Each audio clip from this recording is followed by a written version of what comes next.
Climb aboard the NFL Express with Charles Barr and John Chapman, your one stop for all 32 NFL teams and news from around the league.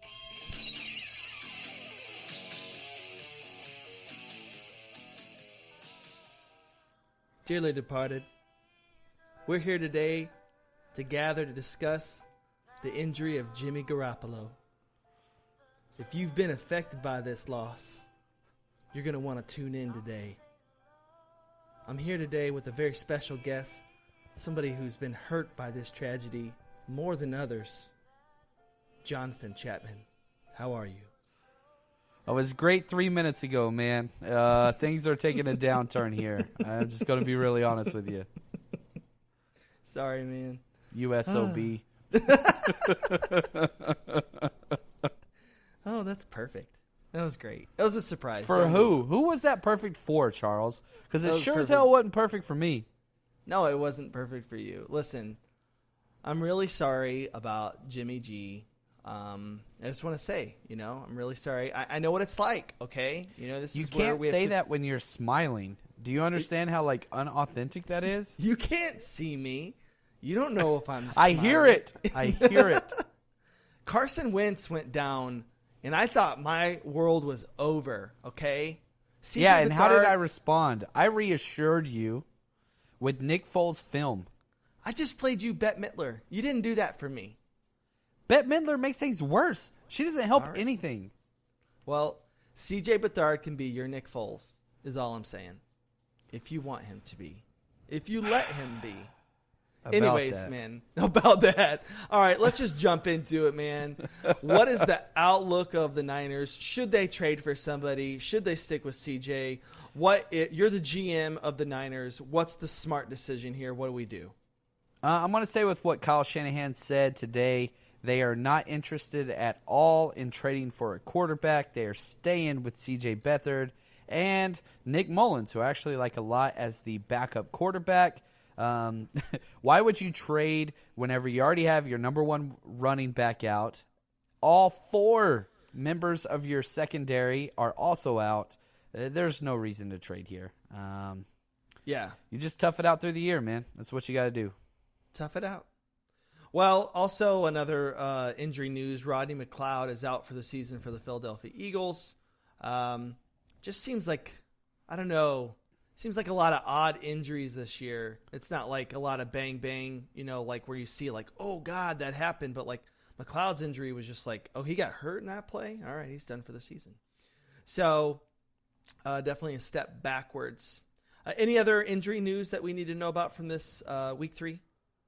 Not too much. Dalvin Cook is back. We saw that tonight. He didn't play much in the second half, but just the fact that he is back is huge. Leonard Fournette is also going to be playing this week. Rex Burkhead is also done for the year, and that is huge for Sony Michel. Sony Michel he's going to be an absolute fantasy stud and NFL stud just because on the carries he is going to be getting. You're talking 15 to 20 touches per game just based on, New England being New England, and they don't have anybody else back there. James White obviously will be the third down back, but Sony Michel, he's going to get a lot of carries. Yeah. So moving into the game tonight, just want to quickly touch on some of the things that I noticed. I really, to be honest with you, I know that the Rams field can be a fast track for any offense, actually. Even though they make really big defensive plays, it kind of feels like offenses kind of can open up on them at times, even ones like the Raiders. But tonight was really interesting to see the Vikings defense be so ineffective against this team, and to watch the Rams offensive line kind of look like the best offensive line in the NFL right now. Pass protecting well, moving the line of scrimmage with just ease. And even though the score was 38-31, it didn't look like the game was very close. So I think the Vikings are headed in a negative direction, personally. They've got internal turmoil, and I really do best wishes to Everson Griffin. I mean, it sounds some serious stuff. If you didn't hear, he hid outside of one of his teammates' homes. He tried to break into the house. When he was interviewed by the police, he said, "God made me do it." I've used that line before. But you're not lying, but for totally different reasons. God made me break up with you. I've been there. But the Vikings have just been sort of headed down this path. I think anytime you tie somebody, I think your season's over, kind of. But it looks like they have an uphill battle coming up. They got Philadelphia. They got a long time to prepare for it. But again, facing the Rams, then Philly. I mean, they're getting off to a rough start. Do you think that they can course correct? I think that they can. I mean, these guys were kind of my NFC Super Bowl favorites, and now they're 1-1-2, 1-2-1. It's definitely a weird whatever. It is early. Their offensive line is definitely a mess. But, I mean, shoot, you put up 31 points, you should win in the NFL.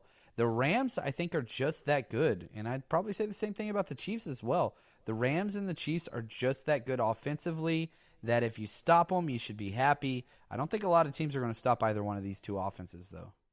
Yeah, and the Rams have the defense to compete with anybody. So they're just playing well. I was surprised to see Marcus Peters out there. So yeah. Although, I don't know if people remember this, it was Marcus Peters who was saying that Adam Thielen didn't deserve to be in the top 100, or in the Pro Bowl, rather. And how'd that go tonight? Yeah, Adam Thielen worked his ass. So good for you, Adam 8 catches, 135 yards, and a touchdown. I'd say he belongs. Had his way. All right, let's move into some games that haven't happened. This game is an odd game, and it's probably the one that I'm most excited about this week. Bengals at the Falcons. It's a weird game to be excited about, but I am. I'll just start off with why I'm excited about it. I feel like there's just certain games in the year that just like it tells the narrative for the rest of the year. And I know it's early, but this Bengals-Falcons game could mean everything to the Falcons. The Bengals have come out and kind of been inconsistent, punch you in the mouth one moment, look sloppy the next. But I got a feeling about this Bengals team being able to kind of do some damage with this Falcons team. I'm going Bengals here in an upset. What about you, John? Man, no, I love it. I will not be picking Atlanta to win very many games left this year, despite their offense being, legit. Their defense can't stop the passing game. It can't touch it. And so as long as that's the case in this NFL, man, I hate to say it, I think Andy Dalton's going to have a great game, which probably won't fare well for me tomorrow or here in a couple days. But, yeah, no, I'm with you, man. The Bengals are 2-1, and, man, they might be a dark horse to not only win the division, but, man, maybe do some damage. I know Marvin Lewis has never won a playoff game, and he probably won't, and coaching matters, but I kind of like this Bengals roster. I guess the only thing, if they had Joe Mixon, I feel like I'd feel really solid about it. Them not having Joe Mixon for Sunday puts some doubt in there, but again, I just like them. I favor them in the edge situation. Could be close. That's what I'm feeling. All right, moving on to the Buccaneers and to Chicago. John, I'm going to let you break down this game. Looks like the Fitz magic may have died. What do you think? This is weird. You have two teams that kind of match their defensive philosophy very, very well. The Bears have a top-notch defense and a bottom-tier offense, to be kind. And then you have the Buccaneers, who have the highest potency offense. Them in Kansas City are top-notch. And then their defense kind of matches that as well. I understand the Buccaneers have a great front seven, but their secondary is beyond lacking. If I'm betting, this is kind of a coin flip. I am going with the Bears, the home team. Khalil Mack, he is kind of my dark horse MVP candidate. If the award season ended right now, he would definitely be Defensive Player of the Year. But, man, to be honest with you, you kind of got Fitzpatrick. As far as MVP goes, it's almost always a quarterback-driven award. But you got Fitzpatrick, Drew Brees, Michael Thomas, and then I think Khalil Mack is that fourth person looking in. So I'm going with the home team here in the defense. Let's go Bears. You know what I really saw, too, in the loss is that the adjustment that they made to Fitzpatrick was they dropped a ton of guys in zone. They didn't send a lot of pressure, and he struggled to fit the ball in. So he's got the receivers to do it, but they kind of like put the pressure back on him to make difficult throws. I think Chicago follows that strategy up, and all they need to send is 3 or 4 guys, and I think they can get there. Moving on to the Texans and the Colts. I gained a lot of respect for the Colts last week. This rookie, linebacker Leonard, whoa. He's legit, man. Wow. He's a player. His college film was a lot of fun, too. Favorite for defensive rookie of the year as of now. Darius Leonard, man, that boy can play. So the other part was, too, is if you just look at Andrew Luck's stat line, you're not going to be impressed with that game. But if you watch the game and you saw the Eagles literally suffocating the pocket, pushing back on him, he moved around with ease. He made the plays when they were available. But the deal is that he had pressure on him immediately, and they were doing a pretty decent job in coverage. So, and they're one drop away from winning that game. I think it was, I can't remember which receiver it was. It was a 3rd or 4th string receiver. Just dropped a touchdown pass. Just dropped one. So they could have easily walked away with the win against the Eagles. Wentz looked a little shaky in the beginning. I like that they opened them up in the spread to kind of get them to say, hey, you're our quarterback, but respect to the Colts. This game, I've got to favor the Colts. They're at home. The Texans have got to show me a little bit more defensively. And I think that just with Andrew Luck sort of progressing and getting better each week, this is a tough one to call, but I like them at home and I like their defense. What say you? Yeah, I'm kind of with you, man. The Texans are 0-3, and they've had a pretty easy schedule. And They keep losing these kind of easy games. They're close in everything, but they always fall behind. And, Deshaun Watson has to throw a ridiculous amount to catch up. But, man, who would have guessed that the Colts defense would be playing the way that it is? Not that they're playing amazing, but they're playing competitive football on the defensive side.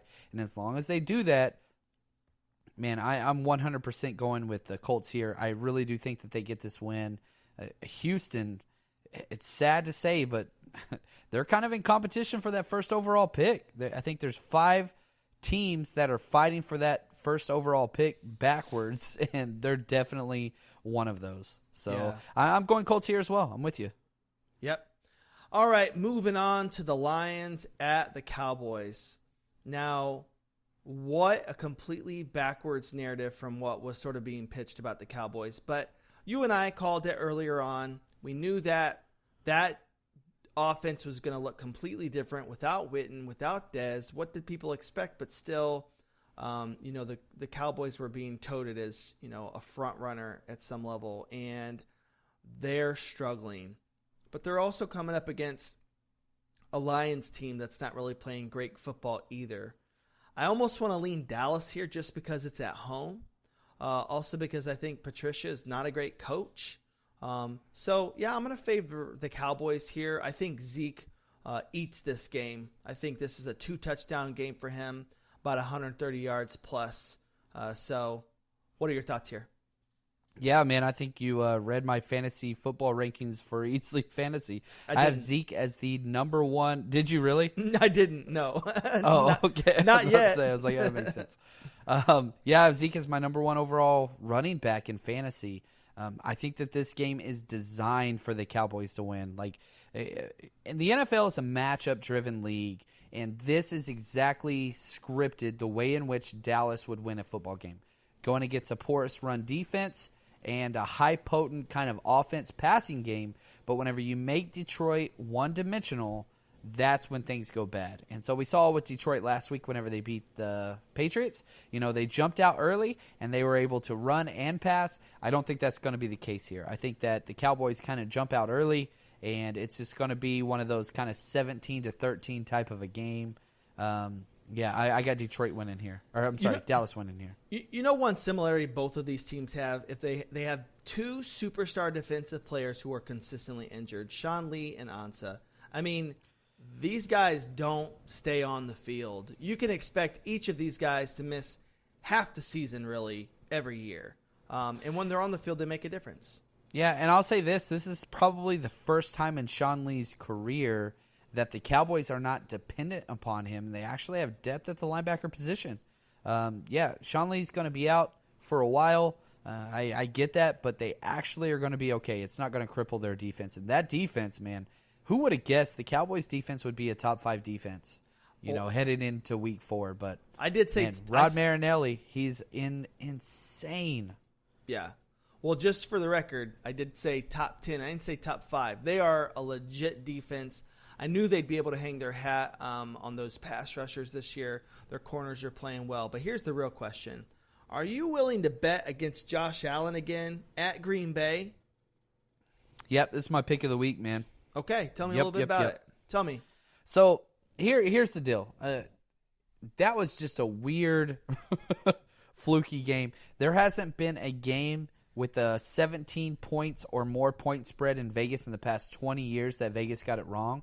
This was the first time against Minnesota when Buffalo went in and beat Minnesota at home. It's the first time in 20 years Vegas has been wrong by 17 points or more in 20 years. So I think that the Packers, this is a bad matchup. I understand that the Packers defense is not the best, but this is not going to go well. I am taking the Packers here, and if I had to pick one game this week where somebody said, all right, man, $1 million or not, what do you say? I'm taking the Packers. Gotcha. Yeah, it's kind of one of these games, though, that, again, he's coming off of that win. Green Bay doesn't have the best defense in the world. I don't know. I think that there's a possibility. You want to bet $1 million? No, I don't. All right, I'm taking Aaron Rodgers against most folks, but, man, I wouldn't be surprised if Josh Allen gives them a game, although I'm not a believer in him. I just think he's on some momentum right now. So, absolutely, I am not loving this Green Bay running back by committee. What the heck's going on? Can you give us some consistency here? The fantasy people are upset. Yep. Moving on to the Jets at the Jaguars. Chris Sims was taking a little bit of flack when Blake Bortles was playing really well. And kudos to him because he stuck to his guns. He's like, hey, great. He's playing well like right now. And what do we see? We see Blake Bortles struggling again. Do you know, and I'm sorry to quiz you like this, but do you remember what his contract was like about? It really wasn't too bad, to be honest with you. I mean, they got a decent deal. The whole idea was, hey, we're going to pay you third-tier money, and if we do that, then we can make everybody else better. Right. We can pay kind of out the rear end other spots, and so I get it. It makes sense with what they were doing, but, the final numbers were a 3-year, $54 million deal, but I hate to say it, you overpaid for them. Right. You got a good deal, but you overpaid for them. If you look at the 3-year kind of deal for Kirk Cousins, 3 years, I think it was $88 million. So you're taking, an additional $11 million off the table a year. But Blake Bortles is Blake Bortles, and he might show up sometimes in pro time, like kind of big time games, playoff games on the road. But this is what you get. He's going to cost you games.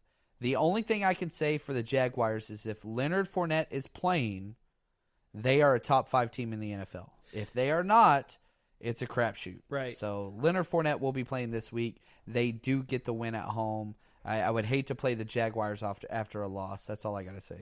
And I think that it's not just a loss for the Jets. I think they get smoked. Sam Darnold hasn't faced a defense like this. This is going to be his first welcome to the NFL. This is a real defense you're going to be thrown against. Blanketing, Ramsey on, whoever, Robbie Anderson, whoever the Enugua or whatever. They're just going to take away his weapons. They're going to force him into bad throws. He's going to have defensive pressure on him all day long. I like the Jags by at least like 17 points here, to be honest. I'm feeling it. I'm with you. You felt them last week, and it didn't go well. Okay, moving on to the Dolphins at the Patriots. I don't know what it is about this matchup. I never like to watch a Dolphins at the Patriots game. It's the color scheme. It's Tom Brady. I don't know. It's just something about it. But do you think that this Dolphins team has a shot to go into Foxborough and actually beat this Patriots team? What are your thoughts here? Man, Miami beats the Patriots about once every year. Having said that, they have a full 2-game lead over the Patriots right now. And if they win this game, holy cow, could you imagine the Dolphins being up 3 games over the Patriots? I don't know. I don't think it's going to happen. Not in Foxborough. Yeah. I don't see it. Patriots are going to come out with the win here. I don't know. Something's got to happen. Sony Michel, welcome to the NFL. Rex Burkhead's out. I'm saying right now, Sony Michel, 100-plus yards, and I wouldn't be surprised 2 touchdowns. All right. You heard it first. John Chapman said last week, Sony Michel. This week, he means it. And that's right. Double down. Doubling down. Brought to you by Smirnoff. Man, they should really sponsor us. I mean, all the publicity. So I like Kenny Stills again. This is a game where I feel like he's going to have 100 yards, touchdown. He's going to school this defense. Loving the way that kid's playing lately. And Tannehill's balling. So yeah, he is. I could see it. Come on, Kenyon Drake. Step up to the plate, dude. Let's go, man. I need you in fantasy. Whatever. All right, moving on to the most important game of the week to me. Eagles at the Titans. Turns out Marcus Mariota got the nod from his coach after being taken away, kind of. And how weird is it? You say, all right, Blaine Gabbert's going to start, and we're going to have Mariota as a backup. Okay. Gabbert's got a concussion. Mariota, you're up. Like, right. That just happened. Like, I don't understand the logic behind it, but it worked. They keep winning to soccer scores. That's the Titans. So yeah, you've got the Eagles, who are number 1 against the run, and you've got a run game that is it's all right. I could see Derrick Henry breaking off a few big runs, but overall they're going to contain this team. I like the Eagles pretty good here. I like Carson Wentz. The Titans defense has actually been playing fairly well. But we get back Jay Ajayi this week. We get back Alshon Jeffrey. Probably not Sproles. I see Sproles probably coming back for the Vikings game the following week. But a lot of tools now. I like the Eagles. What do you think? I'm going to guess that you're taking the Eagles here, but is there any fantasy relevance here that we should be talking about on the Titans or the Eagles side? Titans, no. Fade everybody until... I mean, the coaching staff even came out and said Mariota cannot make all the throws right now. Wow. He just can't do it. And so that's huge. Once this offense gets in full swing and healthy, I do think that Corey Davis will have a fantasy impact. But until then, not much. Now, on the Eagles side, I could not love Zach Ertz any more than I do. Carson Wentz loves him some Zach Ertz. And he only missed, I think, 1 offensive snap last week. Now, I know Goddard had the big day, but this is Zach Ertz's offense. Yep. I'm telling you that right now. He's going to lead in targets and receptions the rest of the way as long as he stays healthy. So that's kind of the big guy I want to watch is Zach Ertz. Yeah, I absolutely agree. And one person is just I mentioned on Twitter, Rashard Matthews asked for his release from the Titans this week. I don't think that they're going to do it. I think he's a quality. They did it. Nope, they just did it. They just did it. Okay. I think he has been released. Not a trade, which is interesting because the guy can play. Yeah. I bet you he goes to Seattle. They're kind of in some need right now. I could see him, Seattle or the Cardinals, which is probably our next game up. Yeah, go ahead. Either one of those 2 teams would be a great fit. Great segue. Seahawks at the Cardinals. I keep saying it. I'm going to double down like John. It's David Johnson's week. All right. He did pretty good last week, but this Seattle defense, I think that they're soft and mushy. I like Josh Rosen to come out and have a decent game. I think he's going to struggle a little bit, though. I didn't really feel confident about him last week. What do you think about Josh Rosen's first game? It's rough. This is a rough scheme to go against in your first start. He came in with 2 minutes left, down a point to try to drive. It was a weird way. I'll tell you this. That Cardinals offensive coaching staff is absolutely trash. They are not helping their players whatsoever. Whether it's, taking David Johnson out on a 3rd and 1 whenever the game's on the line. Yikes. Or, I don't know, man. They're just – coaching matters in the NFL, and the Cardinals do not have it. And so I'm going to pick the Seahawks here. And I hate picking the Seahawks, especially on the road in an in-division game. But I think the Cardinals might be one of the worst teams in the entire NFL, and a lot of that has to do with coaching. They are very poorly coached on the offensive side, and that's not going to fare very well. A bad offensive line, bad coaching, rookie quarterback, it's not looking well. Right. Just a quick note about Seattle is there a player we're not talking about on the defensive side of the ball is Griffin, the cornerback for Seattle. He looked like the best corner in football last week. He played out of his... yeah, he's a beast. Oh, my God, dude. I mean, making plays in the run, picking the ball off. I mean, he was unbelievable last week. So another guy to kind of keep our eyes on for the Defensive Player of the Year watch. If every team played against Dak every week, there would be a lot of Defensive Players of the Year. Sometimes I wish you'd just support me. How bad can it get for John Gruden? He's got the Browns at his house. If they come and lay it down on him, if Baker does what I think Baker can do, God, man, what are Raiders fans going to do? Are they going to be patient with this guy? I can't figure it. They have to. They signed him to a 10-year, $100 million deal. Oh, my God. Yeah, they're going to be patient with him, but Baker Mayfield is going to teabag John Gruden's face at the 50-yard line. I'm telling you right now, the Browns are going to win this game by a lot. And instantly, my fantasy value in players like Jarvis Landry and Njoku went up immediately. I have full trust yes, that Jarvis Landry is going to have 8 catches. He's going to have 8 catches and 100 yards and a touchdown. I mean, that's really hopeful. But I really believe now in his consistency as a fantasy player. So thank you, Baker. And I think that Baker Mayfield's a worthwhile QB to be on your roster. What say you? Go get him. Go get him. Yeah. So Amari Cooper is what? I've seen him dropped in some leagues. What do you say about this guy? So Amari Cooper is basically a non-start if they are playing against any elite corner. Denzel Ward counts as an elite corner. He's a rookie, the number 5 overall pick.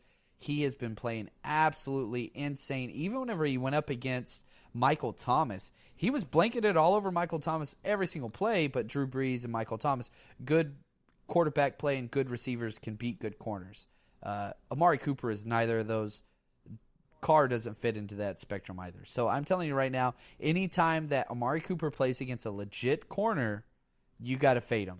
Play Jordy Nelson, play Jared Cook, anybody else. Right. But Amari Cooper, he's not droppable. He's a flex play at best, but you have to look at the matchups. Which cornerbacks is he going against? If he's playing the Niners, start him, especially if Sherman's out. He's playing Seattle, start him. But if he is going up against somebody like Denzel Ward and a good pass rush, absolutely not. Man, this next game is, again, one of those games that it's going to kind of tell the story. 2 weeks ago, I saw a Drew Brees who his arm did not look like his arm that I know. Fitting the ball in, aggressive plays, struggled. But then last week against Atlanta, there he is. There's our guy. So that Drew Brees is coming into the Giants' house with Michael Thomas, with Kamara. Boy, it's kind of hard to see the Giants winning this game, even with their offensive power. They've still got offensive line woes, and this defense gets moved around. I'm favoring the Saints here. Oh, am I crazy for thinking that?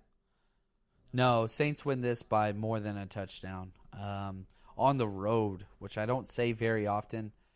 The Giants' defense is not much to look at, and their offense, why I get it, they have a whole bunch of skill positions. They're just not putting up points. Yeah. So, no, I got the Saints here big time. I think the Saints are going to be a playoff team at worst. They could possibly, if their defense picks up kind of what's going on, they could be, one of the top-tier teams in the NFC. So, I got the Saints winning this one. Yeah. All right, John, this one's all you. San Fran at Chargers. What happens? It doesn't look good at all for the 49ers defense. Even if we eliminate the whole Jimmy Garoppolo thing, you are playing against a pass-heavy offense with very physical wide receivers, and the entire starting force secondary for the 49ers is out. It looks like Akilo Witherspoon is going to play, but he has been dealing with the ankle and hip injury. This is just designed for the Chargers to run roughshod over the 49ers. So I do not see – Vegas has them at a 10.5-point favorite at home. Yikes.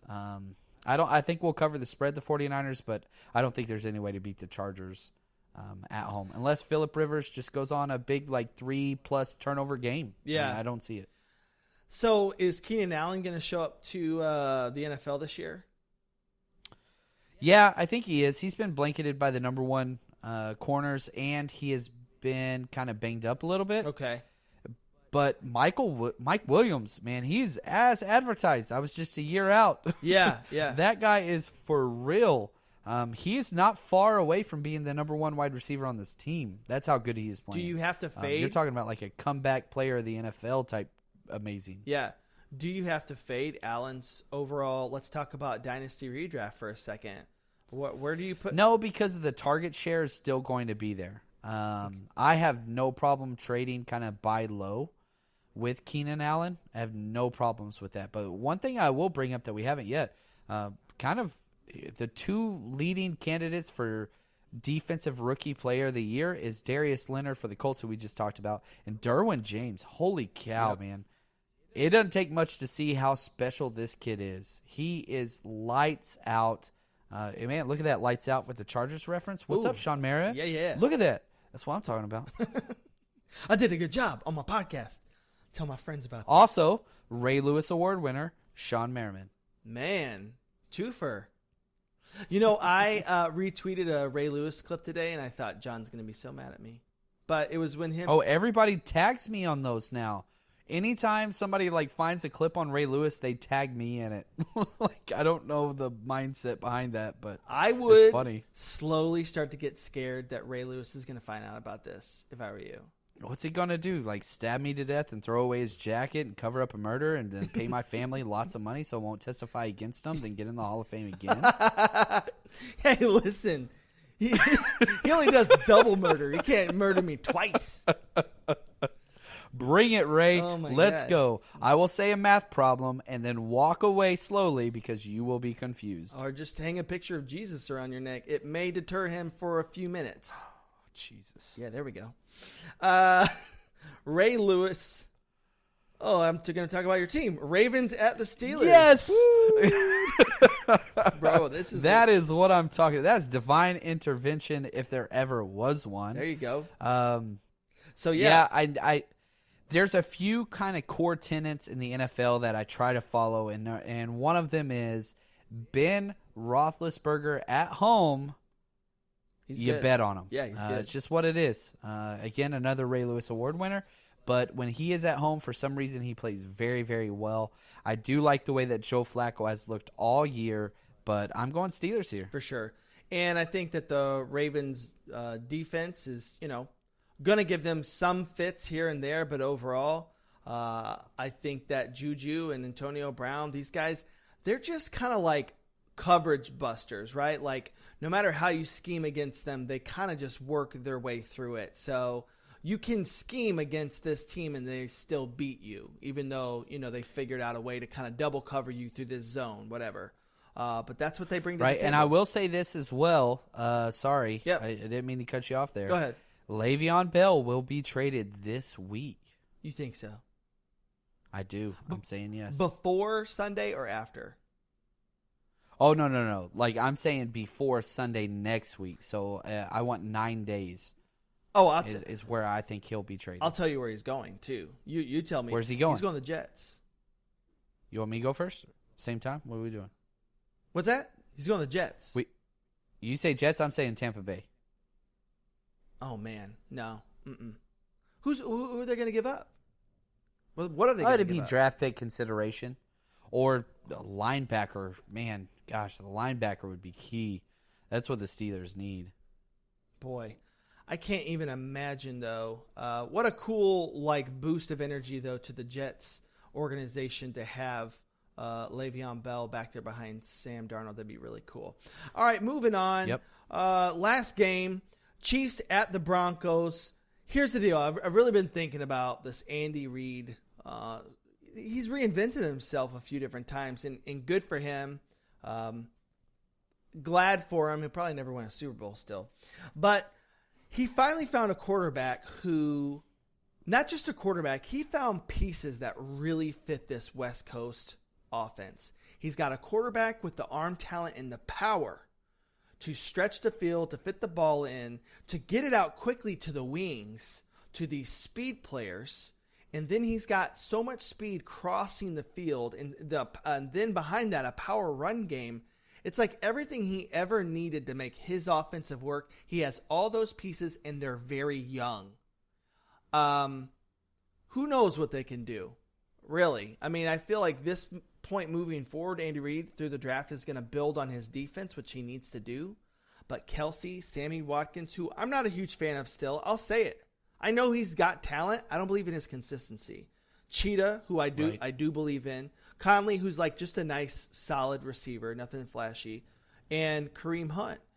And Patrick Mahomes. I mean, this core nucleus on the offense, Andy could be really, bolstering his wins already for the next 5 to 7 years.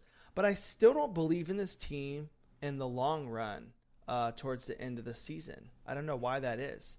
But getting back to this game here, if there's a team that can give them problems, it's an interdivisional matchup.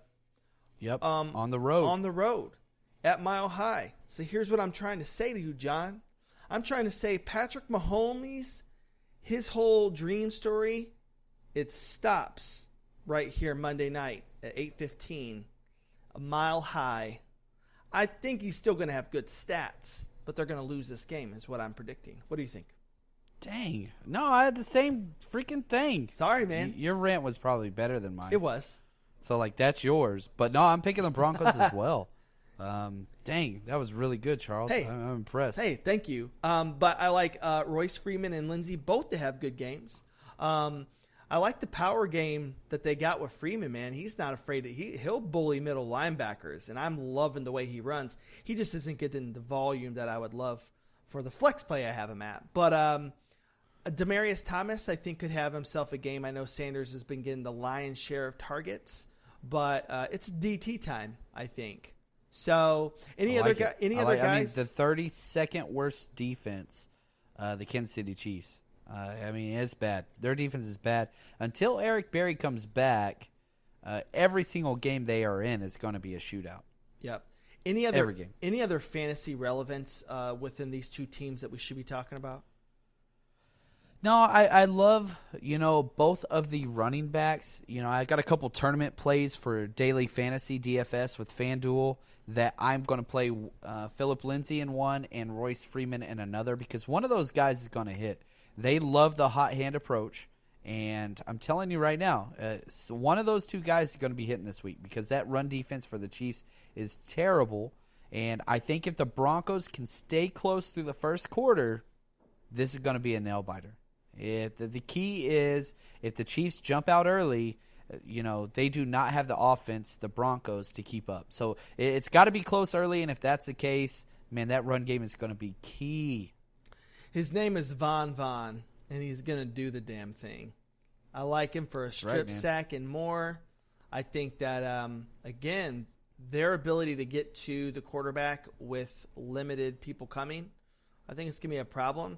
I think they also have, even though people pick on their secondary, I think that they have the secondary athletically to at least stay somewhat in front of Cheetah as much as any secondary can. But, yeah, I like it.